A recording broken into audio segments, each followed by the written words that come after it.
एक पौराणिक कथा के अनुसार नवरात्रि में मां दुर्गा ने महिषासुर नामक राक्षस का वध करके देवताओं को उसके कष्टों से मुक्त किया था। महिषासुर ने भगवान शिव की आराधना करके अद्वितीय शक्तियां प्राप्त कर ली थी और तीनों देव अर्थात ब्रह्मा, विष्णु व महेश भी उसे हराने में असमर्थ थे। महिषासुर राक्षस के आतंक से सभी देवता भयभीत थे। उस समय सभी देवताओं ने अपनी अपनी शक्तियों को मिलाकर दुर्गा को अवतरित किया। अनेक शक्तियों के तेज से जन्मी माता दुर्गा ने महिषासुर का वध कर सबके कष्टों को दूर किया। एक नगर में ब्राह्मण रहता था।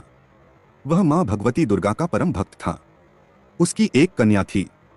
ब्राह्मण नियम पूर्वक प्रतिदिन दुर्गा की पूजा और यज्ञ किया करता था।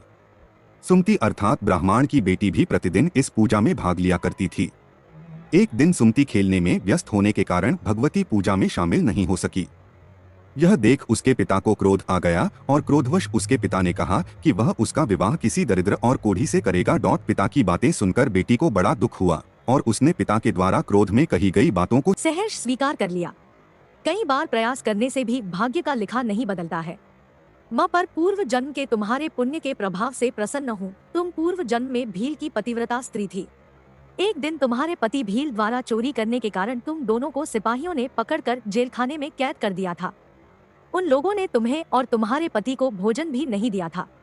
इस प्रकार नवरात्र के दिनों में तुमने न तो कुछ खाया और न ही जल पिया, इसलिए 9 दिन तक नवरात्र व्रत का फल तुम्हें प्राप्त हुआ। हे ब्राह्मणी, उन दिनों अनजाने में जो व्रत हुआ उस व्रत के प्रभाव से प्रसन्न होकर आज मैं तुम्हें मनोवांछित वरदान दे रही हूँ। कन्या बोली कि अगर आप मुझ पर प्रसन्न हैं, तो कृपा करके मेरे पति का कोढ़ दूर कर दीजिए।